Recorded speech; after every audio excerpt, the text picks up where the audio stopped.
Hello everyone, Amod here from the Target Common YouTube channel, and this will be another video in Rest Assured End-to-End Framework playlist video series. So in last two videos we are setting up trend report in our framework. So there is still some pending works before I can implement those extend report features in my test cases. So if you see this class, in the setup where I am implementing the iTest listener interface, I am overriding two methods, on start and on finish, and these two methods will be responsible for initializing the extend report and flushing it out so that at end of the execution I can get the extend report. But now this is empty, right?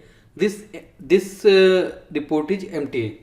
So when actually we run the test cases, so we need to append the test case to report, then only that report will show me, okay, these are the test cases we have executed. So for that we have ExtentTest class, which represents one test case. So one test case can be represented as ExtentTest class when you are running the test cases in parallel.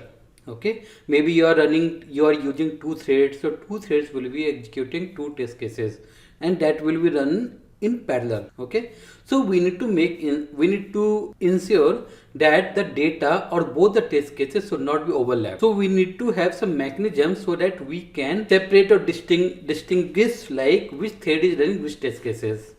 So for that case we know that we can use ThreadLocal, because ThreadLocal will help you to keep the execution separately for two different threads. So here I am going to create an instance of ExtentTest class as a ThreadLocal. Means public static ThreadLocal, and this is generic, so I need to use the ExtentTest which I am talking about, and ExtentTest ThreadLocal equal to new ThreadLocal. So instead of this much big name I will simply put at ExtentTest. Okay, if you see the iTest listener interface, here we have one more method called onTestStart. This method will be called automatically when a test execution starts. So let me copy this and override this method in my setup class. So I will do setup and let me remove the default. Instead of default I will put public, and here what I need to do, I need to create the test we need to add the test cases to my extend report, because as of now ExtentTest is blank. So we need to add, okay, this is my test, and add it to extend report. So for that we have a method called create test. So in the extend report class, with the instances already we have defined it here, so I declared it, and then inside the onStart method we are already initializing it. So when the test will be executed, that time it will be automatically initialized, right? That time it will be initialized. So extend report dot create test. Okay, and here you need to give the test case name. So we cannot give any random name. We should have some way so that we can extract the name of the current test. Okay, for that we have a method, and for that method we can use like result. You can see this interface, right? This onTestStart method is already accepting one argument, iTest result. So don't worry, we don't need to pass anything for this, automatically this will be passed. Okay, so just we have result dot get method and then get method name. Okay, this will give automatically method name. Means if you see my test class here, airline test, so it will return you this much. Okay, if you want to include the package name, this particular test is present in airline package. If you want to print the package name also, that also you can do. Let me add that thing. I can, for that we have result dot get test class dot get name, so it will give you the package as well. Okay, so what I'm going to do, I will simply put one distinguisher, like maybe this one. Okay, and I will have some more like test name. In double quotes we should give test name. Okay, so what it is going to do, it will create a test and it will append the test case name with the test name. Okay, and then it will give you the package name. Okay, the whole point like com dot or reporting whatever we have, so the complete package name it will give, and then it will give you that the method name. means the test method name, okay, which I shown you here. It will give you this name with the package details, okay, and this will be added into my extend report. So this will return you one extend test. If you see this, the return type of this create test, so it will be returning you a extend test class, right? You can see here mouse over, you can see it returning you extend test. So let me store into extend test object.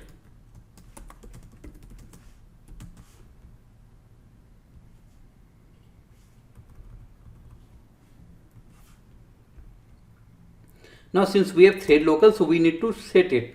So what I need to use, extend test dot set, okay, test. So this will be set for a thread. So automatically when you do the extend test dot get, so it will give me that test which is running by the, or which is being executed by the current thread, okay, or given thread, or whatever which thread is calling this method. So this is the one major step we did here. Now I am going to have some custom logging.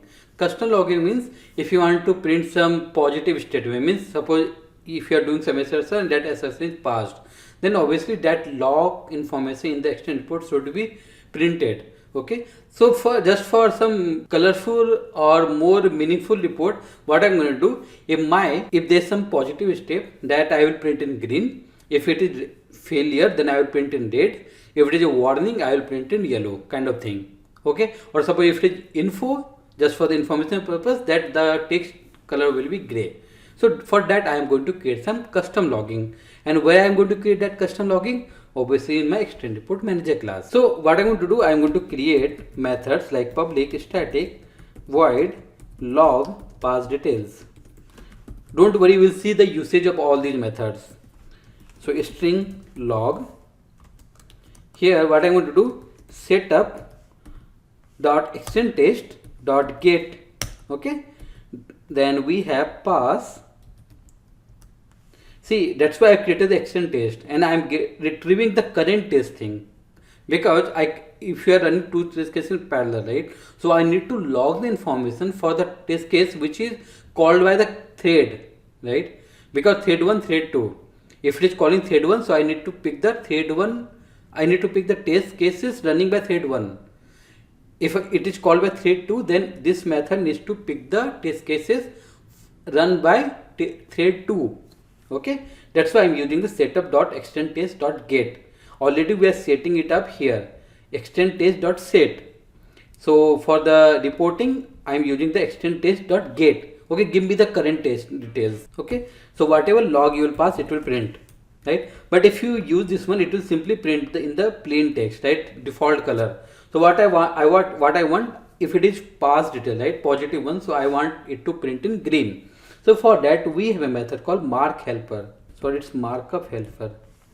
Markup helper dot create label.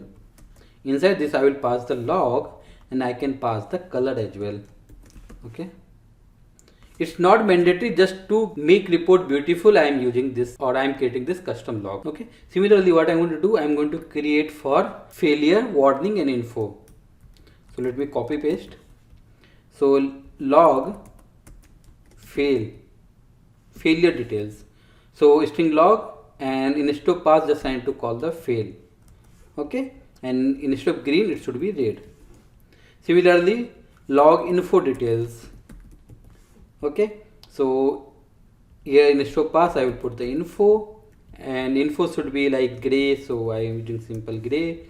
And similarly I am going to log warning.